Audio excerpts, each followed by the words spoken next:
Welcome to the Clipper channel. In this video, I'll show you how to stop high internet data usage on your Windows 10 laptop or desktop computers. Now, at first, just go to your search and search for settings. And from settings, you're gonna find privacy. Just open up privacy. Then on the left-hand menu, just scroll all the way down till you find background apps. And from here, you just need to disable all the apps that you don't require running in the background because those are using your data. So just turn them off. And after that, just close this and then just go to your search again and search for Windows Update. Then just open up check for updates.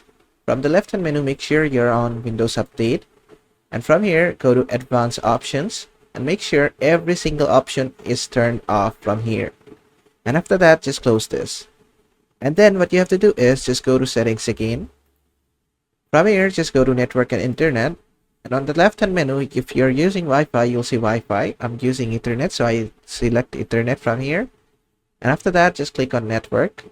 From here, you're gonna see metered connection. Just turn this on. And that's basically it. And that is how to stop internet high data usage on your Windows 10 laptop or desktop computer.